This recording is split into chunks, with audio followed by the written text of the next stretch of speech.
So I have a question to start with. How many of you are entrepreneurs? Raise your hands. Yes.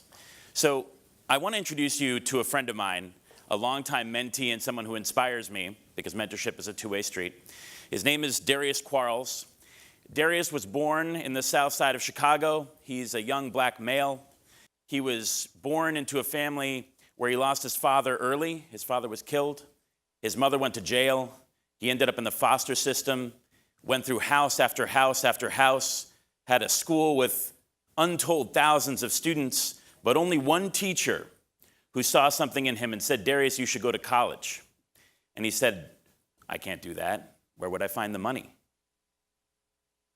And she said, "Well, I will help you. Let's apply for scholarships." And Darius and this teacher diligently applied for scholarship after scholarship until he raised over $1 million for himself to attend Morehouse College, to travel abroad, to become the man he is today. And along the way, he found a charity that I started called the Resolution Project, which calls upon students to think of themselves as social entrepreneurs. And he founded an organization called $1 Million Scholar, where he, someone from the south side of Chicago who had lived a certain life, could reach back and help tens of thousands of students to achieve the dream of going to college, unlock that potential by finding the capital to go. This organization was set up as a nonprofit. It employed people. One night, as I was his mentor, he called me. He actually texted me and he said, "Is it okay for us to talk now? It's 11:44 at night." And I said, "Sure, no problem." So we got on the phone and he called me and he said, "I'm worried." And I said, "Darius, why are you worried?" And he said, "Because I don't know if what I'm doing is entrepreneurship. Do I get to call myself an entrepreneur?" And I paused for a moment and I said, "Of course, you're building an organization, you're doing an incredible thing, you're helping people, you are the definition of an entrepreneur." All of us in this room are engaged in entrepreneurship or innovation in some way. That's why we're here, that's why we're at NEXUS. But entrepreneurship has been hijacked as a concept. I want to say this is not a talk about the fact that Silicon Valley has stolen something from our country. Silicon Valley is very important. But I think we all agree that there is a mythology today about what entrepreneurship means. I think we all know the archetype: the college dropout, a somewhat homogenous founder class, tech companies, a trail of tears, destroyed companies along the way looking for the unicorn that made it. But that is not all that entrepreneurship can be. Words matter. What is the ultimate goal of a Silicon Valley entrepreneur? The exit. That is not the ultimate goal of entrepreneurship.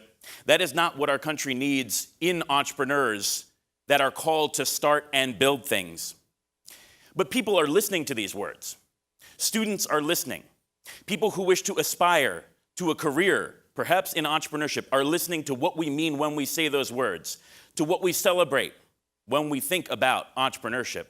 Small business owners, the country across and the world across, are listening to these words. Funders are listening to these words. What qualifies? If you want to be a funder of innovation and entrepreneurship, what is truly an entrepreneur? Even the government is listening to what entrepreneurship is, from cities to states to national governments to even the international community. Why does it matter? Entrepreneurs suffuse the business history and indeed the history of the world.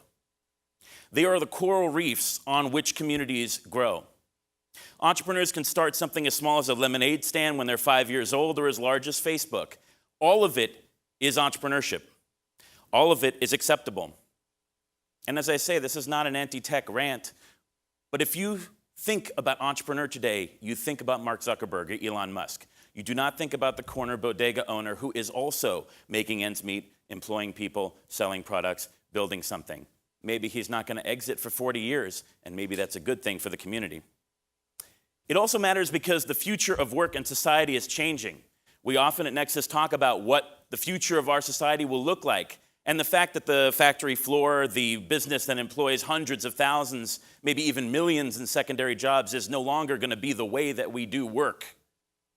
So if we ask people to aspire to become freelancers or small business owners, to band together in small groups to solve the problems in our communities, to understand and align incentive structures that mean more than just an exit with a return for investors, we will also be asking those people to celebrate that dream. to understand that that too qualifies as entrepreneurship. Entrepreneurs can also be anyone. I have the privilege of running a venture firm and a charity. Between the two, we support hundreds of entrepreneurs, among them entrepreneurs of color, women, veterans, former inmates. Someone who builds an organization can be from anywhere. And in fact, it's important that as a community, they be from everywhere, that they represent everything. I remember when my father told me what his dad did, I didn't quite understand how important it was for the community. My grandfather, who passed away a few years back, was a GI in World War II. He studied on the GI Bill. He came back, he went to pharmacy school, and he started a small business called Libby Labs. Now, Libby Labs started decades ago. You can still find it in Berkeley, California. It employs a few dozen people. It does a few $1 million a year in top-line revenue. By no means is this going to be in TechCrunch or Fast Company. But I think that the coffee shop down the way, that the hair salon across the street, that the trucking companies that serve their trucking loading bays would all agree that Libby Labs is an important part of the community and that Hank Libby was an entrepreneur. We're going to have a panel in just a few minutes that features some incredible people.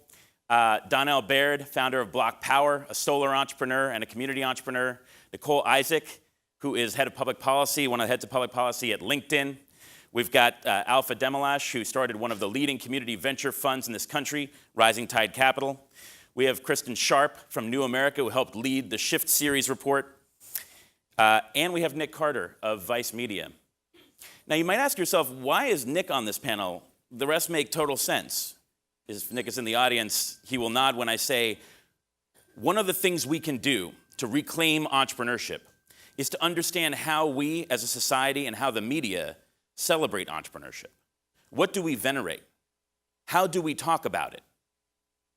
I really hope I see you all at this panel because it's important that we reclaim this term, that we rebroaden what we mean by entrepreneur, that we remember that if we're going to have a future of work in society, if we're going to have vibrant communities, if we're going to have social enterprises writ large that support, like the coral reef, the incredible flora and fauna that every community in this country and in the world can be, we are going to need to again capture this word and make it relevant to everyone. In this country, we need people who build. All the people in this room help build. All of you are entrepreneurs in your own way.